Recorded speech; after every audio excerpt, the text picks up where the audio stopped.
This is a HeadGum podcast. You got mail. Hi, I'm Alise Morales. Hi, I'm Milly Tamarez. And this is Go Touch Grass, the podcast where we log in so you can log off. Milly and I are two chronically online comedians, and on this podcast, we break down the week in internet discourse, viral memes, TikTok trends, and niche influencer drama so that you don't have to. And if you like what you hear today and want to hear more, we got a Go Touch Grass Patreon already up and running with our latest test episodes, mini trending topics, a weekly newsletter, and our spin-off series, Search History, where we go back and break down a viral discourse from the past. And don't forget to leave us a 5-star rating and review. Listen, I wanted to plug our road to 100. We are doing this campaign where we're trying to get 100 reviews on Spotify and 100 reviews on Apple Music. Right now, since we first announced, we've gone up to 74 reviews on Spotify, and now we're at 62 reviews on Apple Music.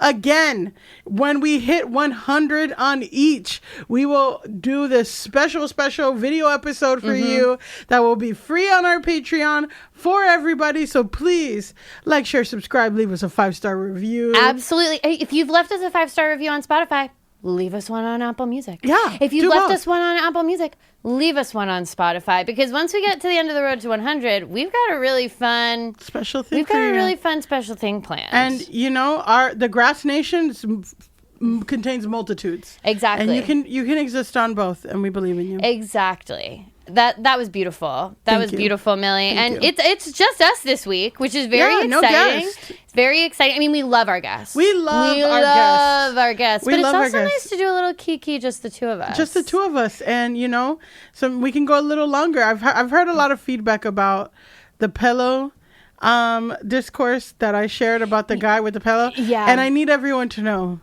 that the story only gets worse from there. And we're not going to get into that, because guess what? We have a lot of topics today. We have a lot of topics today. We have so much to discuss. So I'm going to dive us right into the discourse. Wow. Because this discourse, cannonball, we're diving right in.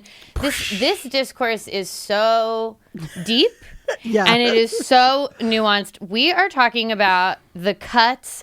I was scammed out of $50,000 article. It can happen to anyone, Alise. Can it? That's what we'll answer. We're going to let you, the readers, be the judge if what I'm about to describe could happen to anyone. So, okay. In case you don't know, last week, The Cut, which is a part of New York Mag, published an article by their financial advice columnist, Charlotte Cowles. Keep that in mind. She's the financial advice columnist. The article was entitled, "The Day I Put $50,000 in a Shoebox and Handed It to a Stranger, I Never Thought I Was the Kind of Person to Fall for a Scam." So before we get into it... As you can see, guys, this is going to be a deep discourse. Yeah. Just title alone. Insane. Wow. Yeah. So before we get into it, and I am borrowing this phrase from Scam Goddess, but Milly, what is your relationship with online scams? Have you been scammed? Have you almost been scammed? Yeah, I was scammed earlier this year. The scams are getting, advanced. They are. They're getting advanced. It's not just, before it's just, somebody getting a call. You get a call, oh, your car's warranty. Okay, well, I don't have a car. We're the IRS. We're the IRS. Okay, no. But I got, you know me, and I have an addiction to Chinese websites that sell really great dupes of luxury goods. Not Absolutely. Even dupes. I believe they're from the factories, and you will get random emails from whatever. So I got this, and I get a lot of packages. I was getting a lot of packages at that point. So I got this thing said, we tried to deliver your package and we missed it. We need you to reconfirm your address. That is I've gotten that scam before, and the only reason I didn't fall for it was because I did not have an incoming package. Yeah. At that moment, but that's a very slick one that they do. It's a good one. They use the same website. It's like USPS.com instead of USPS.org, which if you don't know USP or .gov or whatever, and I kept entering. I entered 2 different credit cards. I entered all this stuff and it was like kept putting holds on my card, like nothing crazy, but it just would put holds.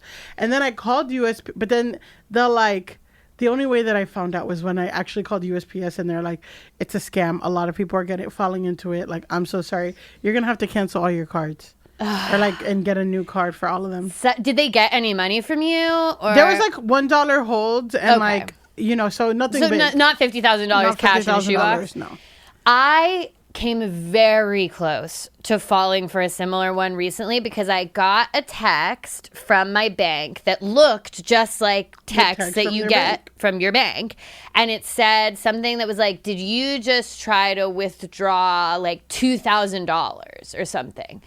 And had in the text the correct last 4 digits of that account. Wow. So it got me, and I was about to click. They were like, if not, click this link, right? And I was about to click the link, and then I just had this thought where I was like, I'm gonna go look at this account and see if $2,000 have been. I would have clicked the link. I was so close, and then I just had this moment of like, check the account.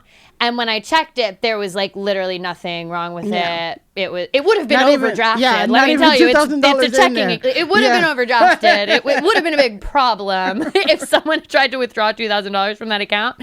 And so I looked, and then I saw that, and then I did a little Googling, and I was like, damn, this is like an elite scam. Yeah. And it really got me.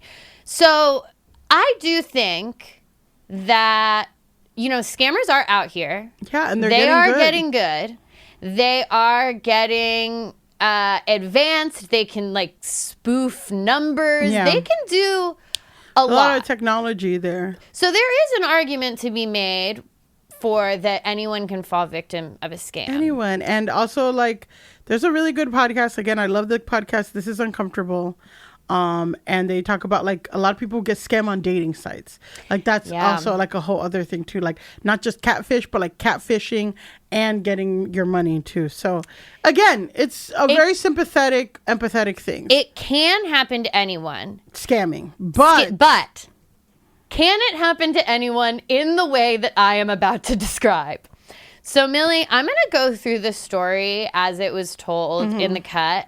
And I want you to give me just a little bloop whenever you would get a red flag. Okay. You as the average person who, as we've both admitted, can fall prey to a scam. Yeah.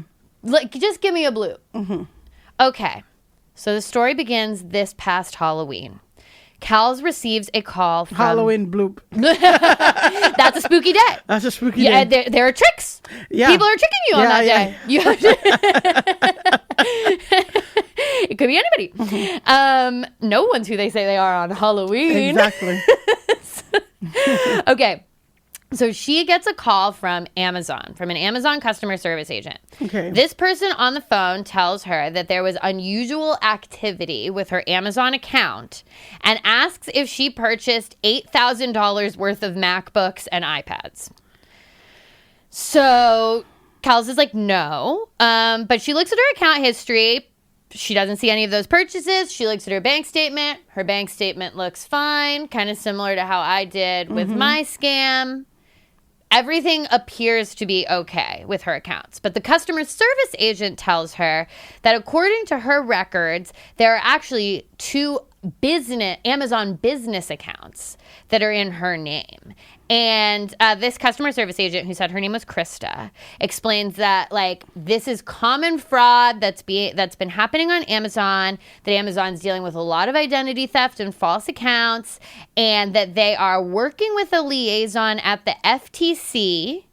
Federal Trade Commission. The Federal Trade Commission, and that she's going to forward Cals now to the FTC. So Cal stays on the line. Okay. Bloop. Bloop. Bloop. That's a First bloop of all, for me. I would have said bloop with Amazon calling me. I know. I think that's a bloop. And I also do think that it's like, if you tell me someone's stealing from me and I look at my accounts and nobody's stealing from me, that's a bloop. Too. So we got like 3 to 4 We've got bloops a couple already. Bloops. So. And then the forwarding to the FTC, that's a bloop. That's a bloop. So she gets forwarded to the FTC, quote unquote. The investigator identifies himself as Calvin Mitchell, and he shares his badge number. There's a lot of like sharing of badge numbers in this, as if that's a foolproof, like, way. Yeah, and honestly, that's a huge bloop, because if you deal with cops, they don't like to share their badge numbers. No. That's the last thing they'll share. And also, it's like, okay, that anyone could say a random string of numbers and be like, that's my badge number. Like, anyway, but whatever. So he asks her to confirm some personal info, and this guy has her address, he has her birthday, and he has the last 4 digits of her social. That's crazy. You know, that scares her. But also, your address, your birthday, and the last 4 digits of your social are flying around on the dark web. Like, again, in my scam, they had the last 4 digits of my bank account. Yeah. So that information is basically out there for all of us. Sadly, I mean, this is another, like, crazy tangent, but I mean, not tangent, but like this one guy, I got a text on my phone, and he's like, "Is this Milly?" And I'm like, "Yes, who's this?" And he's like, "I'm a huge fan. I got your number." And then he sends me a screenshot from a website, and it has every address I've ever stayed at and my phone number. That's so scary. And all that stuff. But like, this was a nobody. That's really scary. I one time went to scrub myself from sites like that because it freaked me out. Yeah, and it was scary because I looked and like they had all my old addresses. They had like my parents' addresses. Yeah, they had my family. I was like, this is really messed up. They had like every roommate that I've ever had on that thing. So it's like, and this is like a nobody rando guy. And then I was able to like look up all my friends on this website, and I'm like, what the fuck? Just a PSA: if you're a fan of someone, don't look up their phone number and then text them and scare them. Don't do that. Don't do that. Yeah, that's not kind of a good way to connect. If you're a fan of me, send me money.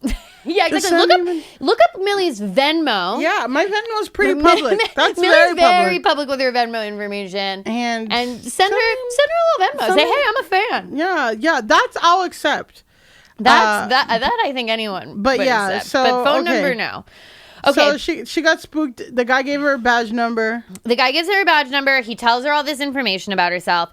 And then he tells her that 22 bank accounts, 9 vehicles, and 4 properties have been registered in her name, with the accounts having wired more than $3 million overseas to Jamaica and Iraq. So that's a bloop for me. Yeah, 2 random ass countries. That's a bloop for me because I'm just like, but I'm not missing $3 million. Like, isn't the point of stealing my identity and sending money around so that like you can steal my money? Like, I'm not, and I'm like, why am I just hearing about this because of Amazon business accounts? I know. I would say like, if I did fall for that, I would just ask, you know what I mean? In the way that when I fell for the USPS scandal or scam, I went and called USPS. Yeah. I would call Amazon, or I would call my accountant, or I would call and ask. Yeah, I think at that point, it's like, okay, I'm going to hang up with you and I'm going to call the police, I guess. Like, I don't, whatever. Like, I don't know exactly, but anyway, so she's told very alarming information. Yeah, Jamaica and Iraq already is like... That's not even the worst of it. Yeah. Then he tells her that a car was rented in her name and abandoned near the border of Mexico with blood and drugs in the trunk. That's a lot. So, and then he claims that her name and social security number were found in a New Mexico raid for cash and drugs. So she's being told that she's involved in a massive international criminal this like white woman who lives in Brooklyn. Yeah, and she's never heard of any of this before. So obviously, like, to have some compassion, that is a very scary phone call. Like, I understand being kind of shocked by having someone call you and say, hey, you've been sending money to Jamaica and Iraq, and a car that was rented in your name was full of blood and drugs on the border. Like, that would give me pause. But would it give you pause if you got that information from an Amazon business That's representative? the thing, is that I just feel like FTC. What? Also, why does does FTC why would the deal with that? FTC be giving you this information? And also, like, yeah, I just feel like I would hear this from an officer of the law, like a agent of some kind would be coming to my house in person. But either way, she is very scared. He says there are warrants for her arrest in Maryland and Texas for cyber crimes, money laundering, and drug trafficking. He tells her that everyone in her life is a suspect. That's a bloop. That's a bloop. That's a big bloop. And then he asks her how much is in her bank account, to which she replies, a healthy 80 grand. Oh my God. What a duck. So, okay. But also, right, if you have all this information, why don't you know how much is in my bank account? They can do that. They can check. And why is there 80 grand in my bank account if someone has stolen my identity and wired millions of dollars all around the world and is renting cars in my name and filling the cars with blood and drugs? How do I have 80,000 in checking? So, also 80,000 in checking. Can you imagine? I honestly can't. That would solve. I can't even picture it. 10,000 in checking for me right now would solve immense amount of problems. It would solve my hunger. Yeah. It would certainly, and maybe not world hunger, but it would solve the hunger at my apartment. Yeah. Okay. So then the FTC guy goes, you know what? We gotta connect you to the CIA. Oh my God. Bloop. So that's a big bloop as well, I would say. So number one, and I don't expect people to know this offhand, but the CIA can't operate within the United States. It's only a foreign. Okay. It only operates outside of the U.S. So if anyone calls you and says, and you're a U.S. citizen and you're in the U.S. and they say they're the CIA, that's not correct. See, I didn't know that. That's that. And here on the pod, you learn new things every day. You learn new things. This is not a science pod. The CIA isn't going to call you. The CIA is not going to call you. The FBI could call you. FBI, yes. But the CIA is not going to call you. CIA, no.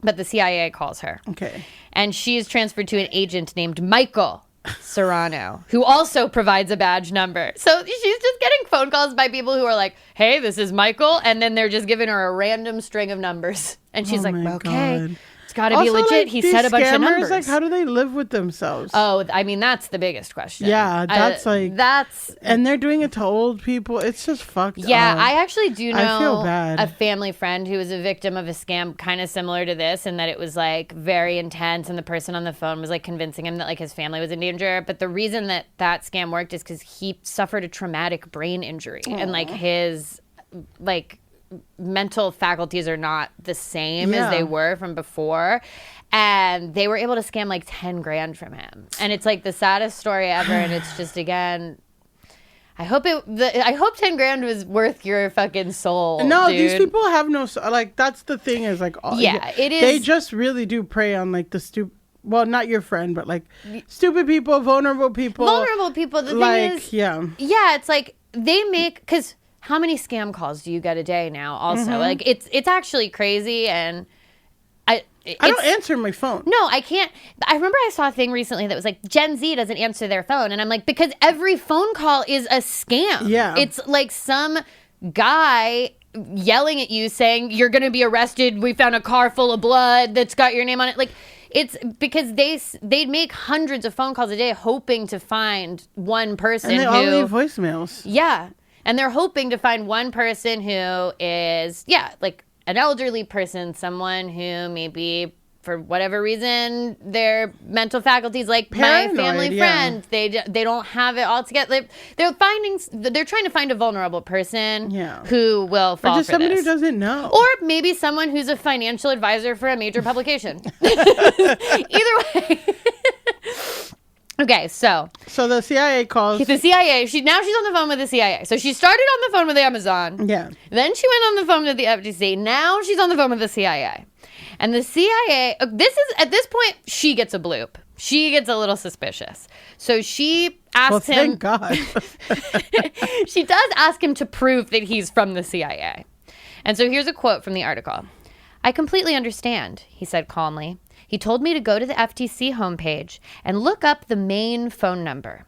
Now hang up the phone, and I will call you from that number right now."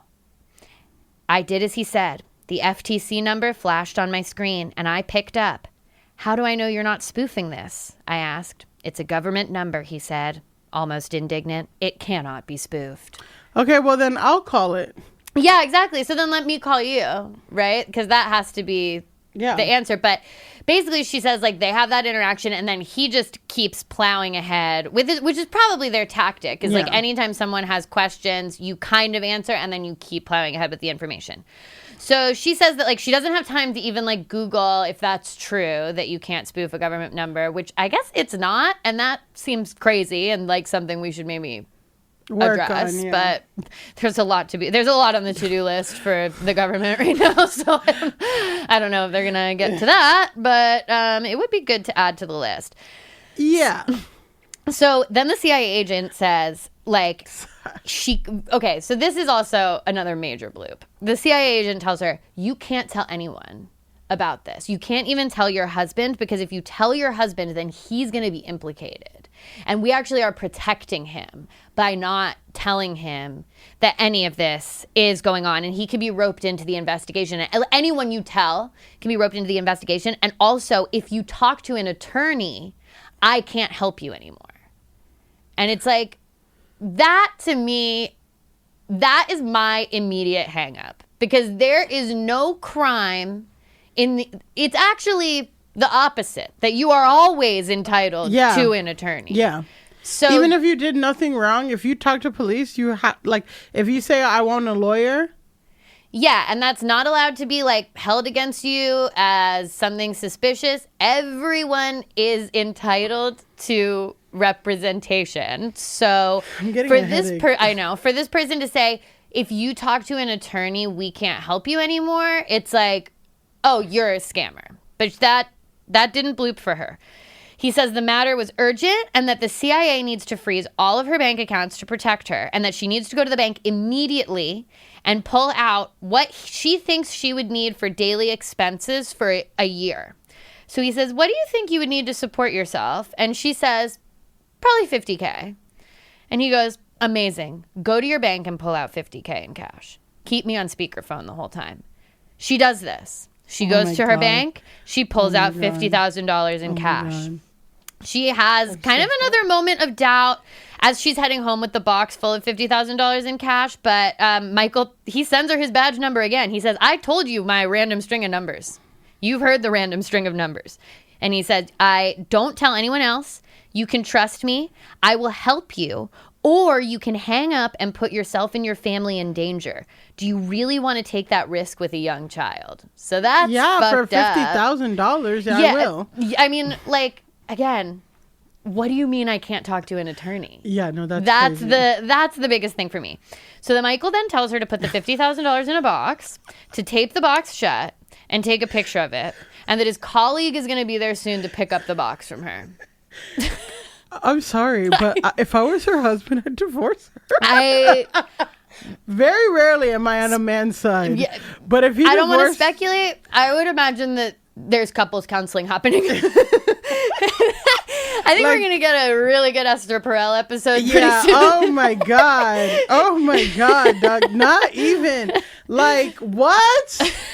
Are you kidding me? So he goes, my colleague will be there soon. This is worse than gambling addictions. I know. Because gambling, at least there's like some kind of thrill or high. Yeah, and it's also like, idiot. Oh, you have an addiction. Like, this is a sickness. There's like an empathy level there, I guess. This is tough. So okay. She says, the colleague will be there soon. She says, I need to see the colleague's badge. She's like, I need to receive another fake string of numbers. She's getting bloops, but they're not in the right direction. But she's not listening to her bloops, and you have to listen to your bloops. She needs to go touch grass. She needs to go touch. She actually very desperately needed to hang up the phone and go touch grass in this moment. She needed to hang up the phone or talk to the bank. Hey, is this something that has happened before? Yeah. To the bank? Hey, so I'm pulling out $50,000 in cash.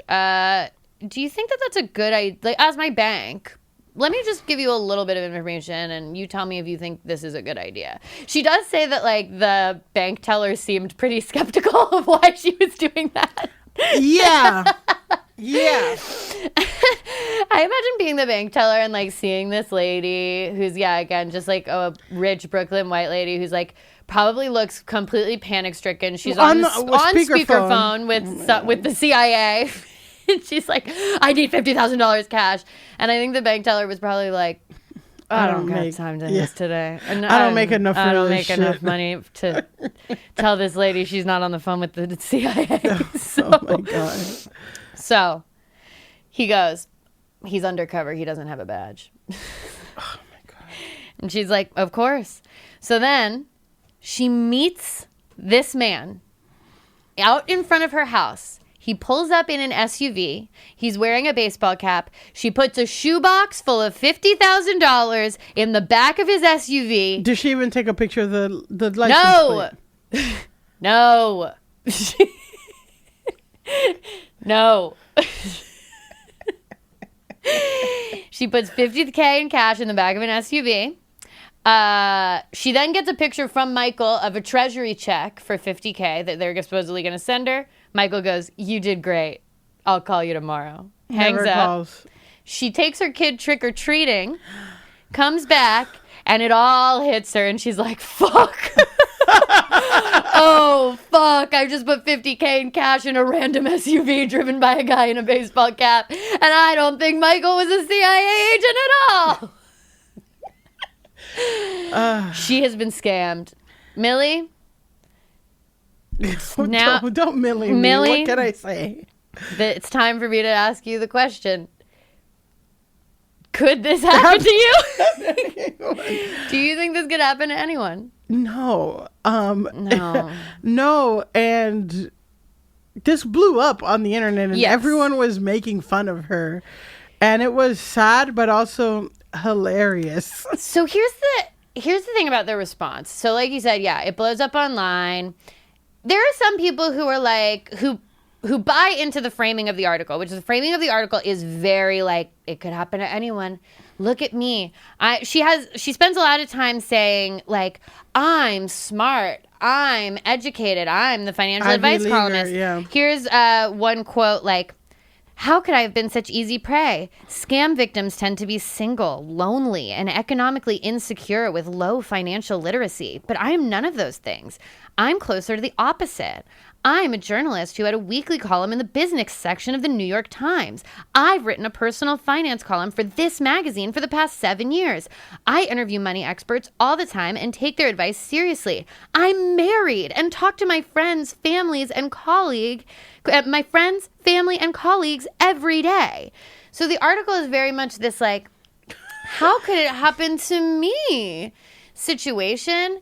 And that's why I think that the response was so negative because people are like, you actually don't show any self-reflection here. This is not an it could happen to anyone type scam. Yeah. The ones that we talked about up top where you accidentally click a link or like you enter your stuff into the wrong website or whatever. Online scams can happen, not $50,000 in a thing. In a shoebox to the CIA. Like that, this is actually a crazy story. Mm-hmm. And my feeling about it is like, this could have been a really good and interesting article if she just told the story and then had a bunch of self-reflection and was like, this is what I learned about myself. Like, I thought that I was above this, but I'm not. And actually, like, the reason I fell for this was X, Y, and Z. I realized I, like, wanted to believe I was a part of something. Or I don't know. There are reasons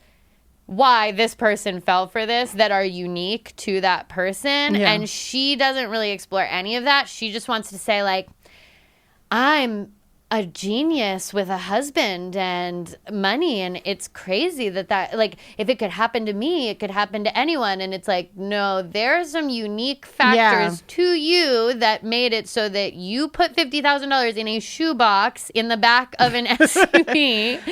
Are you going to read the comment? Because I want to read the comment. You should read the comment. The comment that basically sums it up for me, and why, like, is what I sent you, is just incredible. Give me 1 second to pull it up. So this was a comment on the article, because you can reply to the article, and people, obviously it went viral and people were pretty fucking pissed. And somebody made a Bella Baxter joke, which is pretty funny, which poor thing. Bella put the money in the shoebox. Okay. Okay. So this is the comment, and this comment has been making its rounds on the internet, and I loved it. And this is by Mr._Piss. But it's honestly Mr. Piss. The whole lead in about how she's not like the poor, stupid, lonely people she imagines to be easily scammed had a certain je ne sais quoi that I instantly clocked as mutterings of an effete, inbred child of rich people. And my ability to clock that sort of thing from the get is one of the few things I like about myself. Her husband works at a non-profit. She's 39, but yet they live in a $4 million house in Prospect Heights. She's related to the Roosevelts. Ivy League is a given, but she feels the need to highlight it on her personal site. Her child's named Ripley. The whole thing is another rearranging deck chairs on the Titanic of increasingly hubristic, insulated fail sons and fail daughters are discovering the otherwise object permanence level of obvious lessons the rest of us understand. You think Amazon will white glove you over to the CIA in a few minutes? Tell me you don't do your own taxes without telling me you don't do your own taxes. This person is so uncalibrated in their ability to navigate the world that their ability to generalize any intellectual output for anyone other than her similarly 0.1% situated friends is completely shot. Let her go be on the board of a do-nothing charity. This game is up. I mean, points were made. Mr. Piss. Points were made. And that's what, again, it's what you said. Is these people who are so fucking rich, so fucking privileged, they think everyone's an idiot and they are not. And then they fucking fall to the worst, most stupid scam that anyone who has never even seen $50,000 of their life would know not to fucking trust. Well, and also, it's just interesting because she has that quote that's people who fall for scams are usually of low financial literacy, but I'm not. And it's I don't know. I think that someone who falls for this is of low financial. What is financial literacy to you?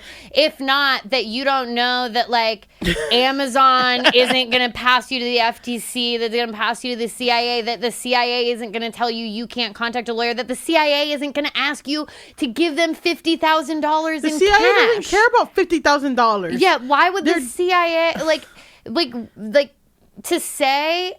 What she means when she says low financial literacy is quote unquote poor people who they don't even have stocks. They don't even have investments. And the thing is that first of all, when you get to the fucking core of it, financial literacy is a scam in itself, because it's not that poor people are poor because they don't know how to invest. They're poor because they're not getting paid well enough and there's no fucking health care. And then they think that if you teach them, people think, if you teach them how to move their money well, no amount of moving their money well is going to get them to the point where they have $50,000 they can put in a shoebox and give it to a fucking stranger. Exactly. They're, people, whatever, they can learn how to save better, whatever, this and that. But the problem isn't that, they're not it's that they don't have enough fucking money. Yeah, I think there are a lot of people who don't have investments, who don't have a retirement account, who probably don't have a savings account, who would know that this was a scam. So I think that the issue of the article... let's wrap up. I'm getting pissed. The issue of the article is the framing. Case in point, there is, which Milly and I were talking about a little bit before we started recording, there is a story going viral right now, 52 parts, by this woman who's talking about how it's called Who the Fuck Did I Marry? It's going on TikTok. And it's basically her talking about how her husband, this man that she married, was lying to her about every single thing. And what I find interesting is, obviously these are two different situations, but there are situations where people are told massive, massive lies and do ignore some red flags. Yeah, and I think that, the reason why, because it's why is this going so viral? It's captivating.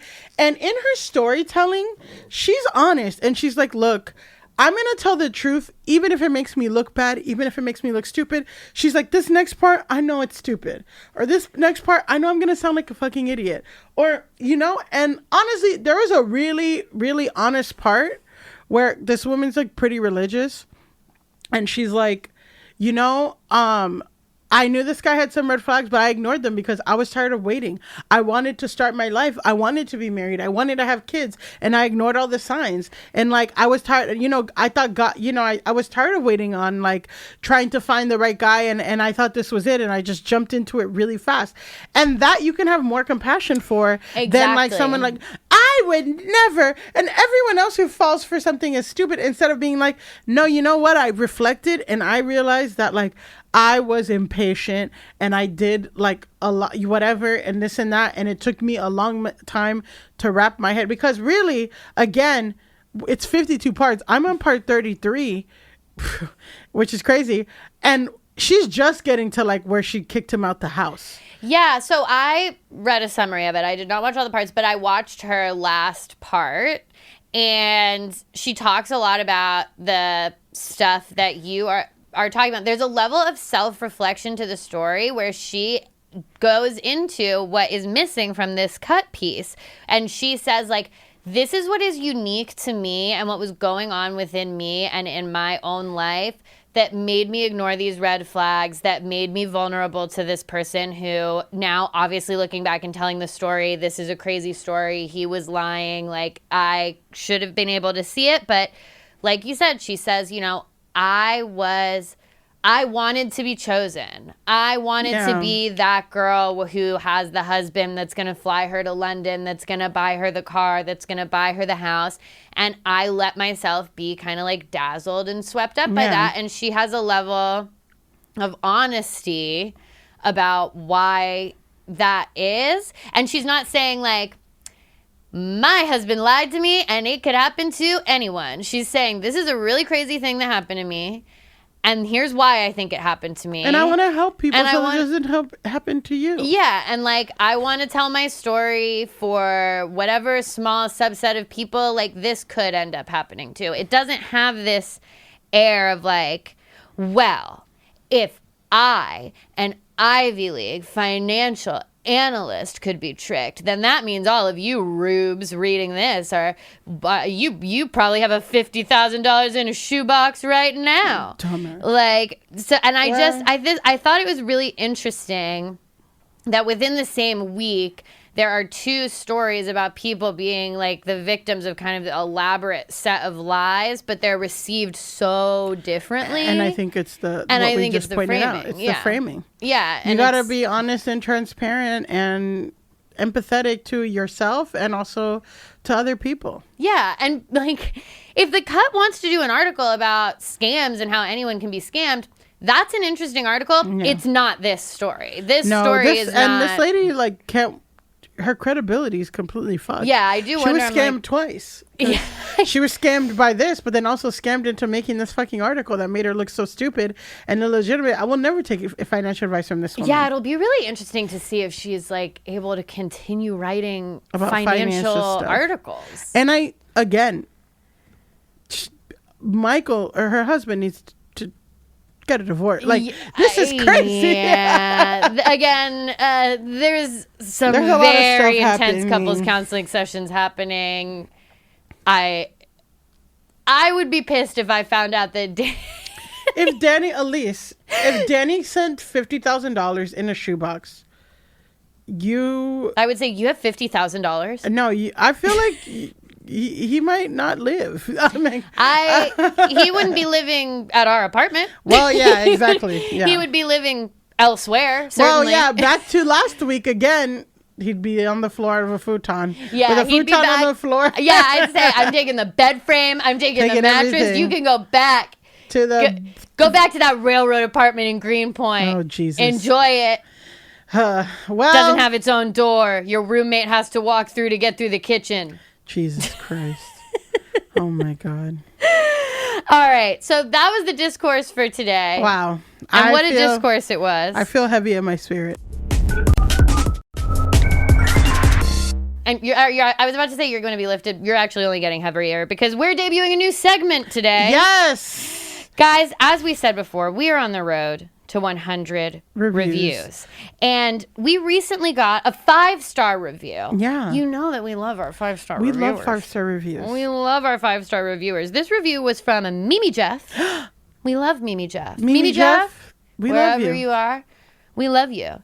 And Mimi Jeff said she loves the pod, but specifically requested that we talk a little politics. And that, because that was our former life. That was in a past life. In a past life, guess what? Past lives nominated for Oscar. This is a movie podcast secretly. Yes. But in our past lives, we were political.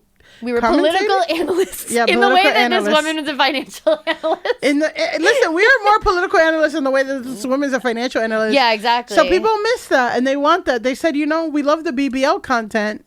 Yeah. But they said, you guys have said a lot on this topic of BBLs. But what about nothing the about country and democracy and the future of this thing? And to that I say, BBLs are more captivating, but whatever. To that I say, BBLs are more prescient to us, but okay. Let's do it. We take feedback. We take feedback, and we love our 5-star reviewers. And we love our 5-star reviewers. So Mimi Jeff, just here for you fucking go. We have a new segment. It's called Polititok. I thought it was Polititok.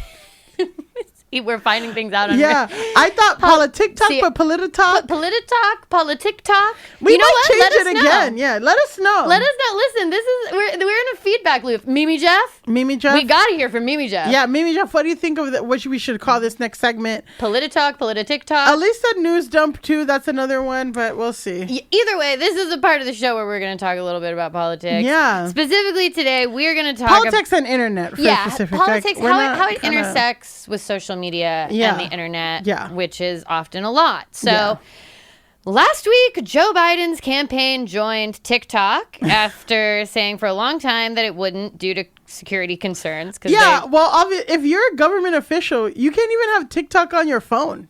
Yeah, and also it is funny to be like holding all of these hearings where like Republicans are screaming at the CEO of TikTok. You served in the communist government of China. And he's like, I'm from Singapore. Please stop asking me about the Chinese Communist Party. I'm from Singapore. So that, again, they made a big, bold anti-TikTok stance, and look at Joe. Look at Joe now. Look at now Robinette. He's dancing. Now he's dancing. Now he's doing a 52-part story about his breakup. Okay. So so his user photo is a dark Brandon meme. Which also pause to discuss the dark Brandon meme. I think it's run its course. Yeah. I think that maybe I don't want to see him or his campaign post another dark Brandon meme. See, the dark Brandon meme was funny because when the Republicans did it, and then he would like kind of retake it. Yes. And be like, yeah, I'm dark Brandon, but Republicans don't do that anymore. They call him Sleepy Joe. Yeah. And they leaned into more of like the he's not lucid kind of thing. So they need to adapt and now make a bunch of if all the TikToks were of him sleeping or something or being whatever, that would be funny and that would say like a fuck you to Republicans. But they're not doing that. They're doing the meme from, it's like if they did the Renegade. Yeah, that's basically the Renegade dance. Yeah, it's an old meme. I think it was initially funny when they decided to take it. It was like, oh, haha, the social media team, give those interns a raise. Yeah. They did, and they're not fun. Interns. They're like well-seasoned 6-figure salary. Yeah, true. That's also true. Yeah, they're social media professionals. Yeah, the guy who ran Donald Trump's social media made $300,000, and he made the worst Windows Media's player fucking memes, Windows Movie Maker meme ass videos, and he made $300,000. Well, that's also kind of an interesting element of this because we'll get into like the content of Joe Biden's TikTok, but it's like it's very interesting to me that Joe Biden and his campaign and his social media team, they try to like be up on what what's trending now. Like, you know, a couple months ago, he would have been like, my Roman Empire, the Inflation Reduction Act actually did this for climate. Like, you know what I mean? But now he's like, I'm the leader of a falling democracy. Of course I eat McDonald's or whatever. Oh my God, no, he should do that. That's actually a good one. If anyone on his social media team are listening, he should do Of course whatever. Of course I do this. But Donald Trump, his team is cranking out memes, but they're boomer memes. They've got the impact text. They're pixelated. They're crazy. Not one person has ever seen Canva. No. Doesn't know what Adobe is, like on Donald Trump's team. And the thing about Donald Trump's team is that like the guy Dan Scavino, which is a fascinating person. You should look into him more. Yes. But the thing pin in Dan Scavino discourse. Dan Scavino is that Dan Scavino was making $300,000, but he started out as Donald Trump's caddy. So it's like he didn't even have social media background. He's just like, but they churn and burn and they do a lot of shit. So like nothing is precious and all this stuff. Where here it's like we have like all the professionals and all the like legit people who have worked on all these campaigns, but they're so precious about each piece of content that like by the time that something gets out, it's like old. Yeah, and it's also antithetical to social media. It just doesn't hit. So here's what we're going to do. We're going to watch Joe Biden's first TikTok. Okay. The caption is, LOL, hey guys. Which is like, Joe Biden's doesn't say LOL. Like, but the fuckboy who runs his social media does. Exactly. But all right, so let's watch Joe Biden's first TikTok. Chiefs or Niners? Two great quarterbacks, hard to decide. But if I didn't say I was for the Eagles, then I'd be sleeping alone. My wife's a Philly girl. Game or commercials? Game. Game or halftime show? Game. Jason Kelsey or Travis Kelsey? Mama Kelsey. I understand she makes great chocolate chip cookies. Deviously plotting to rig the season so the Chiefs would make the Super Bowl, or the Chiefs just being a good football team? I'd get in trouble if I told you. Trump or Biden? Are you kidding? Biden.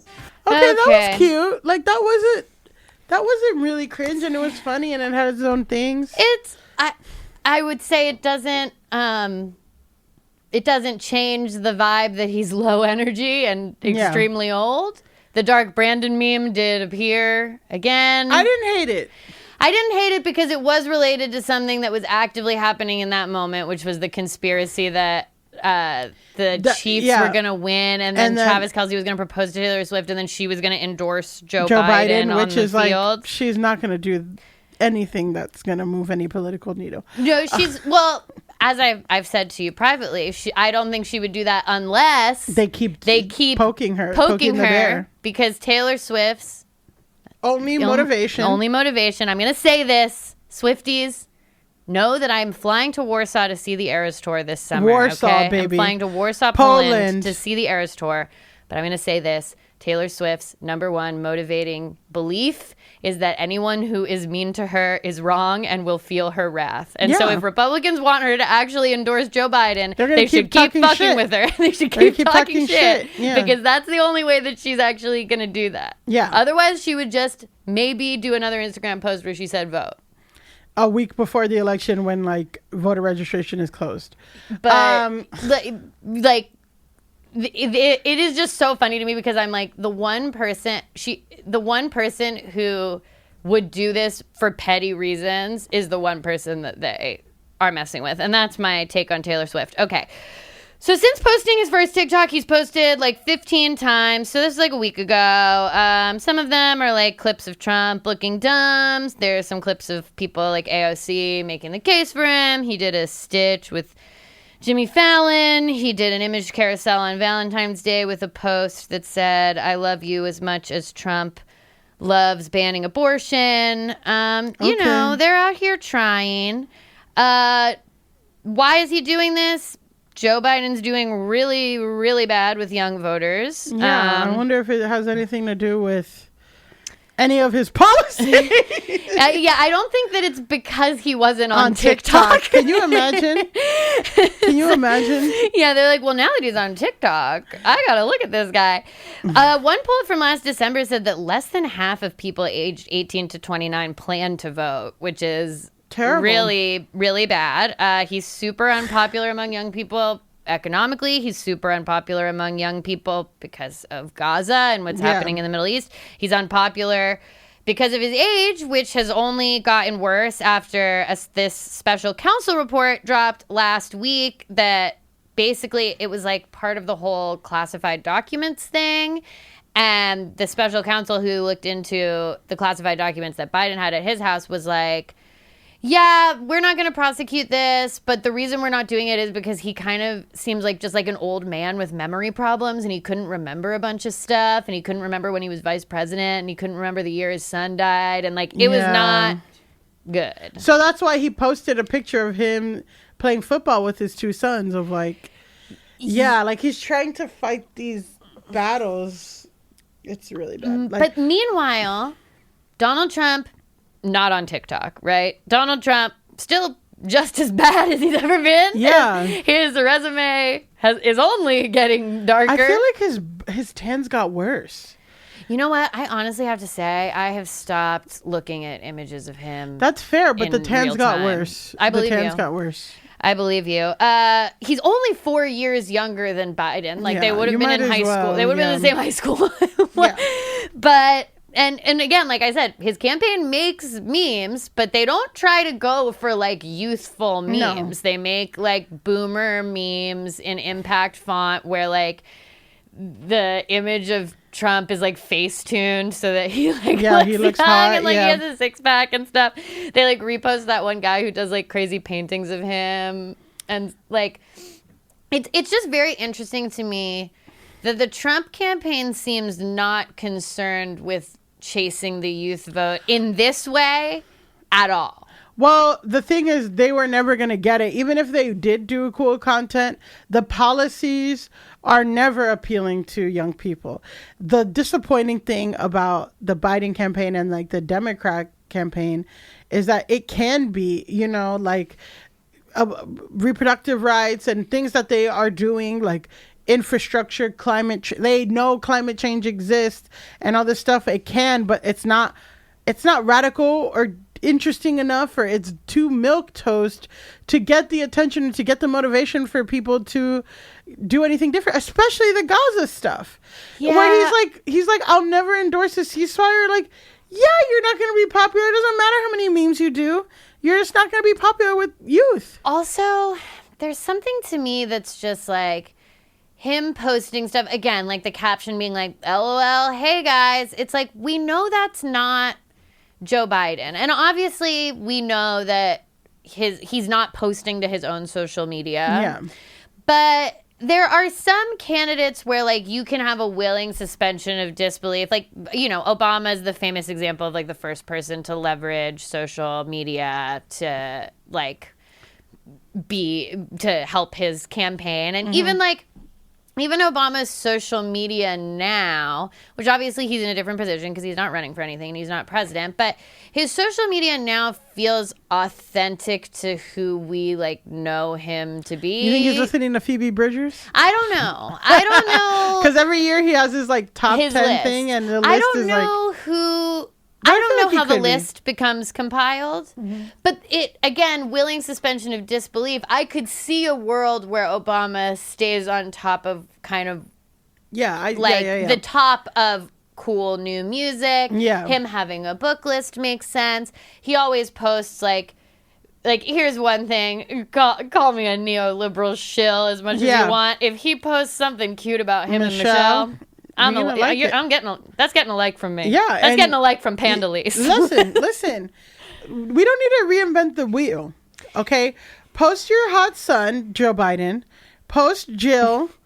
Talk about how you want to fuck Travis Kelce's mom. We love it.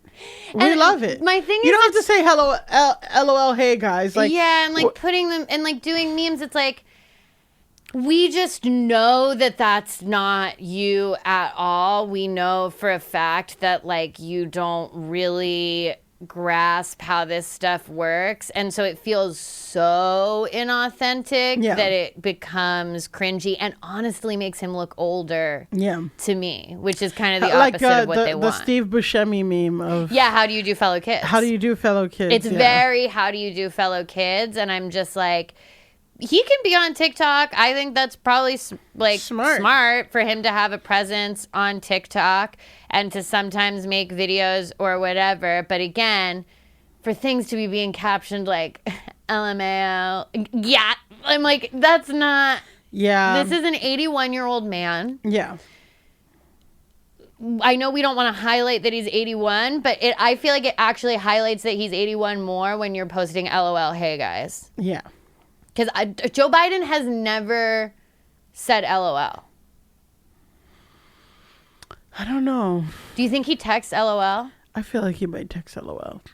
Maybe. I don't know. The only text I know from him is that actually really sweet one that he sent to Hunter that there's yeah, the like one when that, Hunter's like when really Hunter was like down on himself. Yeah, he was like going to rehab and like Republicans tried to leak it and be like, haha, look at him, and it's just him being like, I love you, my son. Yeah. But that's the type of stuff that we want to see. That is real and nice and good. Yeah. And I don't know. Him hanging out with Naomi. He needs to do, you know what? He needs to reframe and do a Martin Scorsese approach where it's all from the perspective of his daughter, and his daughter's like, you know, and Biden doesn't have a daughter, but like if Naomi jumped in, Naomi needs to step in. Yeah. Naomi Biden, you need to step in and start doing fun content with your grandpa. With your grandpa. And then, go to a concert with her, do that. And then we're like, oh, maybe he is cool. Yeah, I just think that it's like the inauthenticity of it is not good. And it actually works. But also he is doing presidential, like he is busy. He is actually working. So I'm sure he's doing something. Yeah, he's doing stuff. I don't know what it is, but he's doing stuff. He's taking the phone calls. He's at least reading meetings. the morning. He's reading traveling. the morning brief. Trump never read that like morning brief. Trump he's threw reading it away. the brief. Trump threw it away and ripped until it up. he wanted it later. Now they're all at Mar-a-Lago. Mar-a-Lago. Now he's not reading them at Mar-a-Lago. Well, all right. So that was our first installment of Polititok. We are now going to debut a related segment.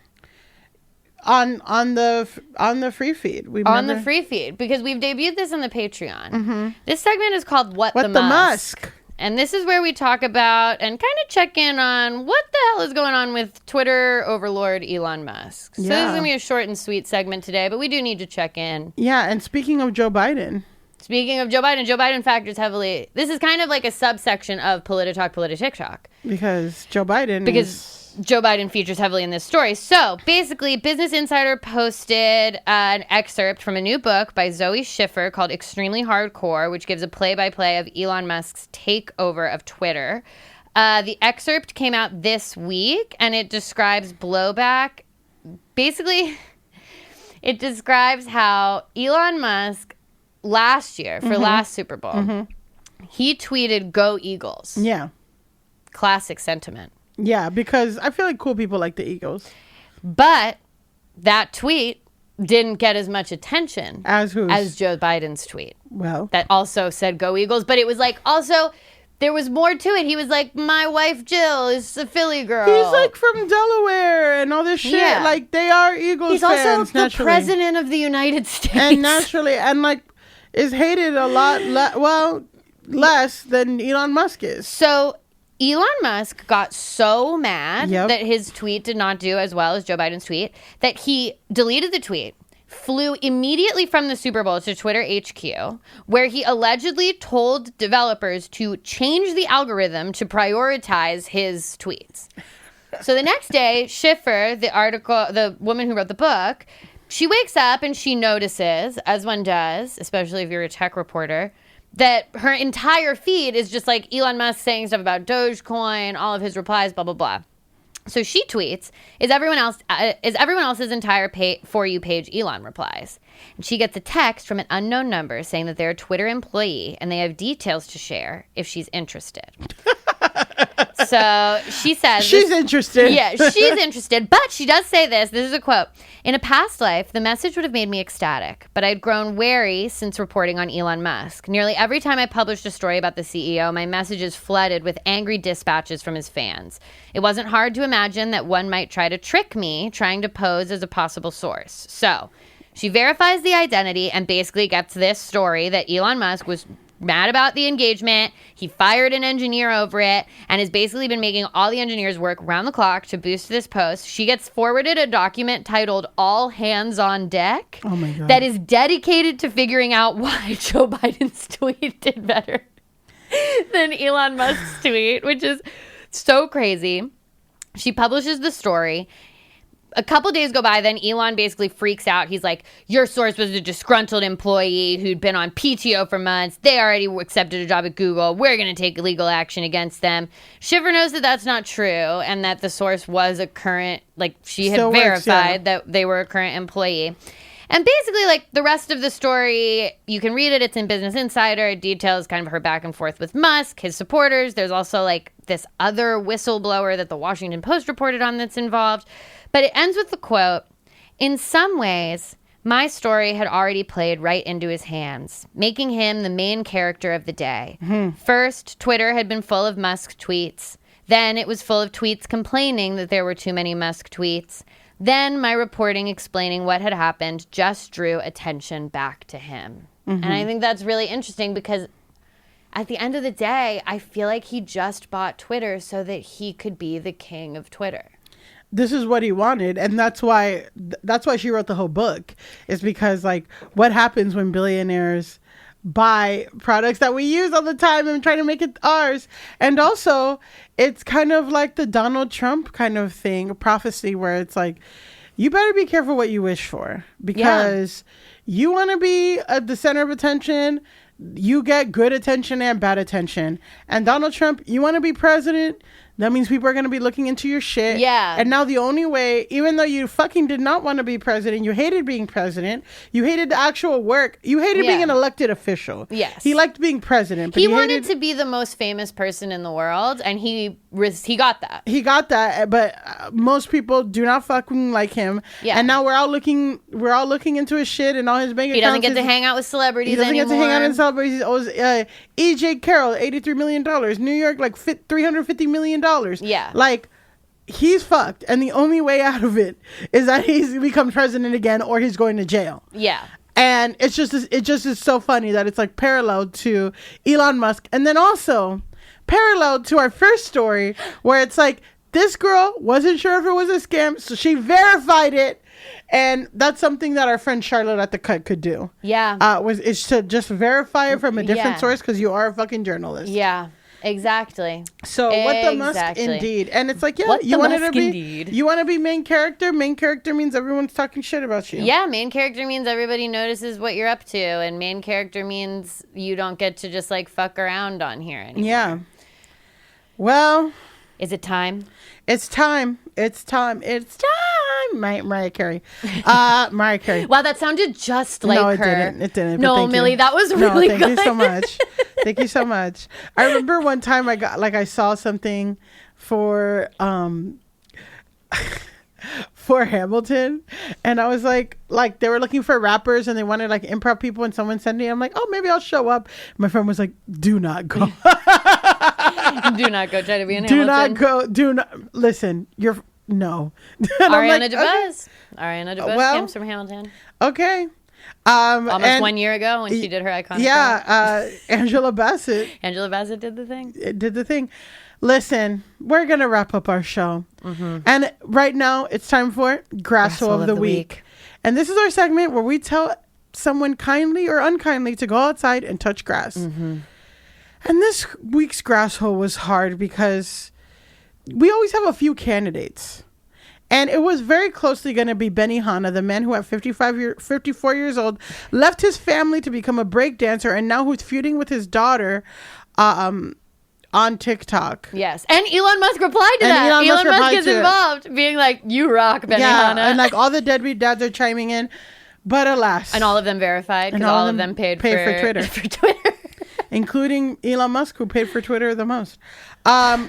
Anyway. No one paid more for that blue check than Elon Musk. Well, exactly. Also, like, if I could yell at, if I post something and someone posts the other, and I can like yell at a bunch of people and get someone fired because someone gets more attention than me, like, that would be pretty funny. It is intoxicating. Yeah. It is an intoxicating power. I just want to know who unfollowed me again so I can unfollow them back. Mm-hmm. But whatever. Anyway, This week's grasshole Okay. goes to Brandon Howard, Wow. CEO of parchmentpaper.com. Do you know any of this? I don't know any of it. Well, I'm coming in Elise, cold. you're coming in cold, and that's how we like you to come in. It all started from the TikTok at Dine in Toronto, which is, again, this TikTok is a very, very cute Indian girl named Rupika Sudan, who posts basic influencer things like good restaurants in Toronto. It's all like Toronto based. She's Indian. She's cute, like where the nice bars and like whatever cute family stuff. She posted a video of her dad making her food, and we're just going to watch what happened after she posted this really sweet video of her Indian father making her food. Okay, I don't normally make videos like this. I posted a video yesterday of my dad cooking for me with these hex-clad pans that we had gotten. There was a comment on there where the person goes, "Must be tough living a life on easy mode." I also didn't think the comment was rude at first, so I responded with, "Lucky to have parents who make it possible." And they responded, "Yeah, we get it. You have no skills and family money." And at that point, I'm just like, okay, what the hell? Like, maybe this account is hacked, because from a business account, that seems kind of weird. So I send them an email and I'm like, hey, like, I think somebody's on your business account, like, leaving cyberbullying comments. Didn't say anything else. That was it. And then I get an email from the CEO of parchmentpaper.com, and he says, "I don't consider stating factual information cyberbullying. If you're offended over a comment about having no skill set while getting to frolic through life with family money is bullying, I'd call the cyber bully police, delete the comment, and move along. Cheers." Brandon Howard. How sweet of you to include founder and CEO in all of your information, actually. Thank you for letting me know that I get to frolic through life. Considering my parents literally grew up in mud huts, worked their ass off to get out of India, get us here, and get me to the position that I am and able to have a full-time job and a side career. Then he goes back to the page and goes, "Cyberbullying is even more funny, and the fact that you emailed us to tell us is actually hilarious. Enjoy frolicking through life and leave the rest up to us adults who create actual economic value without a trust." I can't know whether to laugh or to be angry at this point, because just by the name Brandon Howard, I can tell what kind of person this is and what kind of upbringing they have. So to sit there and tell me to be frolicking through life when you as a CEO have enough time to do this, it just bothers me that these are the people in power. These are the actual people with money, and this is how their mentality works. The fact that you're leaving these comments tells me you're really miserable. And as an adult, I hope you seek the help that you need to find that happiness. Just grow up, dude. Like. All right. So thoughts on that? That is so... I'm like shook by that, because first of all, I just don't understand why he like perceives her to be living life on easy mode, frolicking through life, because she does like restaurant reviews. Because her dad made her, she was in a nice apartment and her dad made her dinner, and that brought something out in him. That yeah, whatever. because I'm just like, I don't know, having your dad make you dinner doesn't seem like an elite activity. Alise, and I looked at the original photo, and it's literally like a stir fry. Like her dad made her chicken and vegetable stir fry. And she like, lives in a nice apartment, but like there's no way this guy who's the CEO of a company doesn't like live in a nice house or apartment. Alise, let me tell you something about Grasshole. If it was one comment or one little series of things, that a Grasshole does not make. Oh no. But you know that it keeps going. Oh no. So Rupika's video goes viral, and a bunch of people start leaving parchmentpaper.com bad reviews.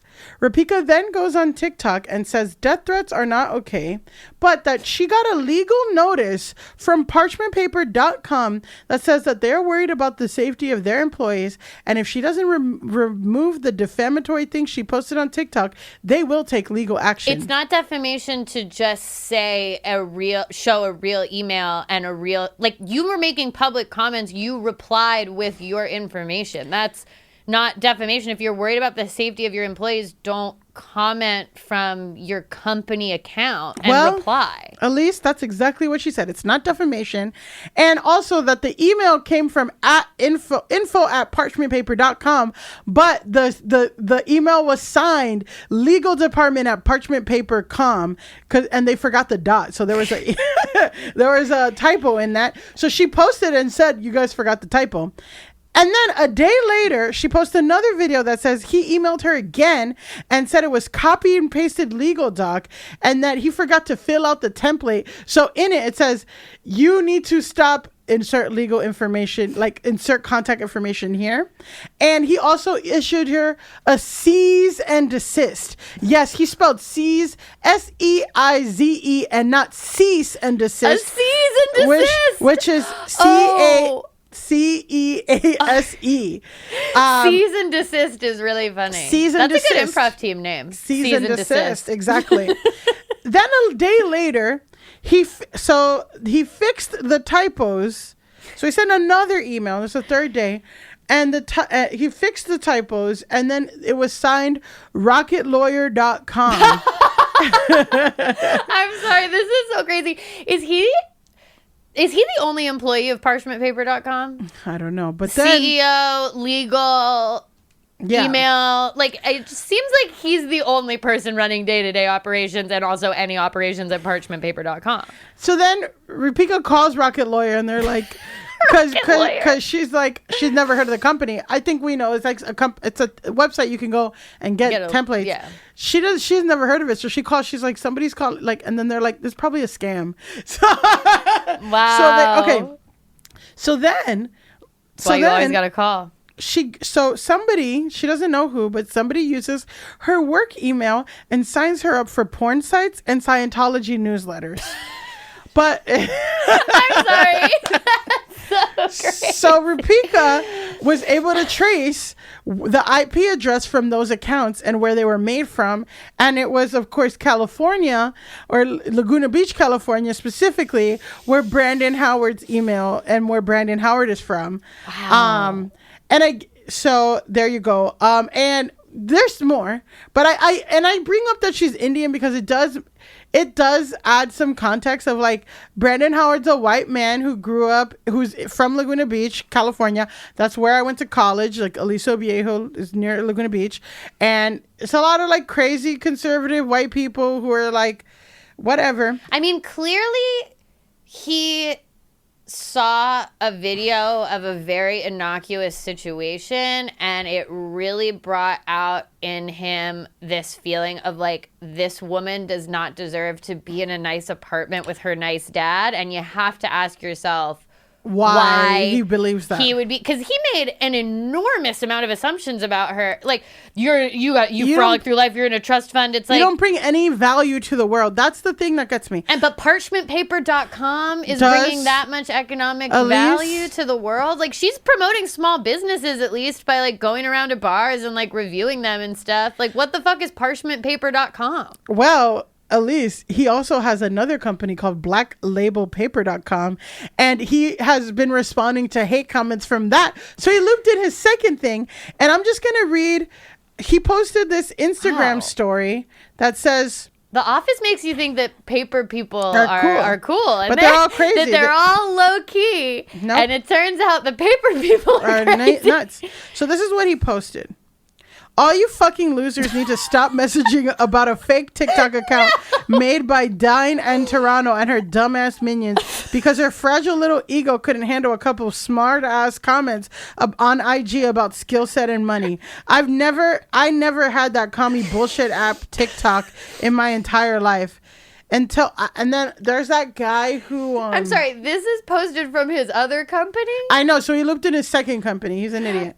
So, okay, there's a guy named Dinesh who is really popular on TikTok for outing racists. So if, like, a Karen kicks people out of the pool or something, like there's a video of that, he'll find her and, like, post her address and her job. That guy. So this is what he says. And tell that little... derogatory term for small person, bobblehead Dinesh guy to get off my nuts.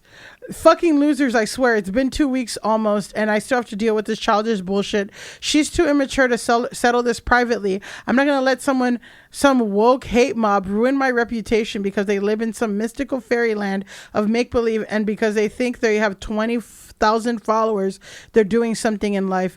Clown emoji, clown emoji, clown emoji. Then, Alise.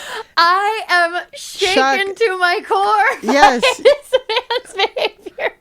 Okay, Alise, we're not done. To have a company post, all of you fucking losers. Alise, you know we're almost done, but we're not. He then had a crybaby sale, so where he says he his thousands of real customers will appreciate this, and he put everything on sale, custom dimensions on demand of For parchment paper. Yeah. And then he added a banner on his website where you can buy parchment paper. And he has a banner on the top. And it says, "We do not support woke, feminist, cancel culture, hate mob groups who do nothing positive in our community." Her initial video was of her dad making her dinner. Like, what is woke, feminist? It is so crazy to me the way these people will make that about anything. You left a hate comment on a completely innocuous video. You left multiple hate comments. You chose to respond to her email with more hate. Then you sent her a lot of fake legal documents. Then you logged into another account and started to say all of this stuff. You cannot be like, it's woke feminism came Woke for feminism. me again. Well, we have one more video and then we'll wrap it up. Oh my God. Because... oh my God, my heart is pounding. I know. I have honestly never had to deal with somebody like this in my whole entire life. You made fun of me for living life on easy mode and my influencer life, whatever you think that I'm doing, but you want attention so freaking bad because you will not stop talking about this. You are basically the only one who is still talking about this at this point. Since my initial email to you where I thought your company was hacked, I have not tried to contact you. At first, you were laughing and sipping Mai Tais on the beach, and then you were having crybaby sales because this was drawing you so much attention, and now you are so upset at the hate mob that's coming. After you realized that your fake legal letters were not working, you thought it would be a smart idea to reach out to my boss at the agency that I work for and ask him to remediate the situation for you. You thought you could tell my boss to tell me to delete my videos just because you involved your business by commenting from your business profile does not mean that you get to include my place of work. When all of this failed and you thought it would be a great idea to send me one more email stating that you will deal with it as you see fit, whatever the hell that means, and then you decided to add this banner to your website, I'm sure you think that this banner is actually insulting me, but really, it's just keeping people away from your website. If you stopped and just apologized, this whole thing could have gone away. But you continue to talk about it, you continue to make stories about it, and you continually want the attention. As if all of this was not enough, you decided that you were going to start making all of your stories on your Black Label Paper account involving your other company now for no apparent reason. Take down another company, why don't you? I'm sure what your end game here is, and I'm not even sure that you know what your end game here is, but in your own words, I don't have time to bicker back and forth about some nonsense comments, nor is it my problem that you're offended over them. I have honestly never had to deal. So, Alise, thoughts?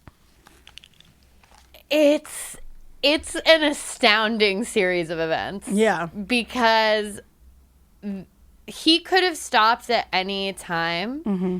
She only sent that initial email because she truly believed his company was being hacked, because why would a paper company be leaving hate comments? Yeah. Honestly, if you're a guy who wants to leave hate comments, just create a fucking dummy account like with anybody no avatar, else with a and bunch do of numbers. it. Plenty of people do it. You're still a loser if you do that. But like, you commented from your company. Yeah. And now you're then you looped in your other company. Also, like, why does he have two paper companies? Who knows? Like, I mean, that would be a good idea when parchmentpaper.com goes down. Then you have your Black other paper Label, company. but now you looped them in, so then you fucking ruined two brands. That is crazy. It is very interesting. This girl brought something out in him. Yeah, a level of hate that Yeah. is very strange for the type of content and the type of influencer that she is. Because there are way bigger influencers out there who make tons of money being influencers and could be quote unquote accused of living life on easy mode, and he chose her. Yeah, that are doing like actual offensive things or saying stupid things all the time. Like, Or we just talk about doing it. like basic nothing, who are just doing like dances or just doing get ready with me's or No, whatever. but I'm saying there are influencers who have bigger followings who actually say offensive things that like kind of you can see why they get some ire and hate. But this was a girl who this guy lives in Laguna Beach, like, and this girl's in Toronto. Like, who cares about some like an influencer, a micro influencer who doesn't even live in your city? Like, how do you even get served this shit? So and I bring up because like I don't think it has nothing to do with race either. I think there's some very racial strange overtones here, sexism, all of that. It's very strange that this woman in particular created this much ire in him when there are a million white girl influencer accounts with more followers who do the exact same thing or less. They don't even, he's like concerned about small businesses. She's promoting small businesses. There are white girl influencer accounts that just like post Shein outfits. Yeah, exactly. And like he could, I don't think it would be cool for him to leave them hate comments either because they're not really like, they're not really bothering anybody. But there is a reason why this particular person brought that ire out in him, and we can all speculate as to why. And also that like her dad, like, and the thing too is like her dad made her dinner. Her dad was wearing like a religious turban. Like, I'm like, that also has something. That's also got to be part of it. Like, that's part of something. And then I'm also just like, maybe this guy's like has an issue with his dad. I don't know, but something doesn't matter. Because guess what, Brandon? You need to go fucking touch grass. Go touch grass. You need to go outside. Log off. All the accounts. Talk to your friends. Be like, oh my God, this girl's so annoying. This girl's stupid. Like, text, send it to your friends. Your friends probably are just as dumb and evil as you. I think you're being very generous to say that he has friends. In Orange County, he has friends. In Orange County, he has friends. There's a lot of people like, these are people who did the anti-mask rallies. Like in Orange County, California. Like, yeah, sure. He's among his friends. Like, there's no world. This man could die in 50 years and never even cross paths or be in the same place as at Dine in Toronto. Like, so it's just like, you just log off. If you don't like something, scroll past it. If it really bothers you, copy link, send it to your friend. Be like, this is crazy. There were so many opportunities for him to stop this situation.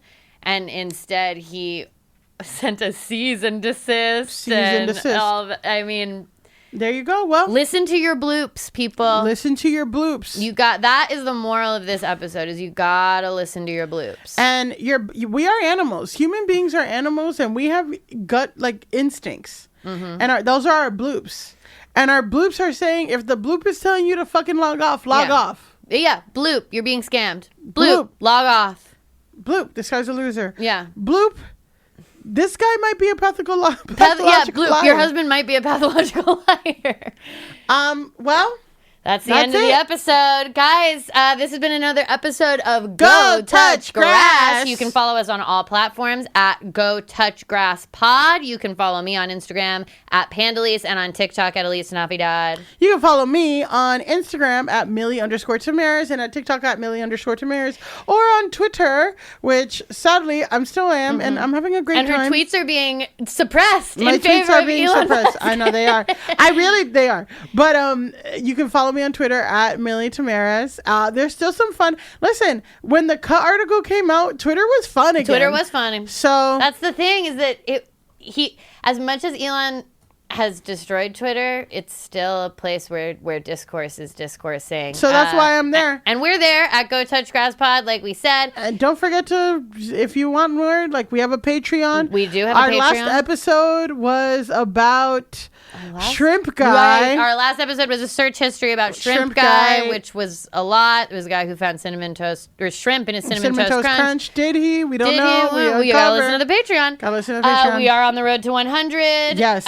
leave us a 5-star review. Yeah. If it's a 5-star review, we might take your suggestions. Yeah, if it's 3 or 2, Yeah, we're not. you're mean. Yeah, we're not. You can leave it, but we're not going to take your suggestions the way we took Mimi Jeff's suggestion. Of course. And again, shout out to Mimi Jeff, our Shout 5-star out to reviewer. Mimi Jeff.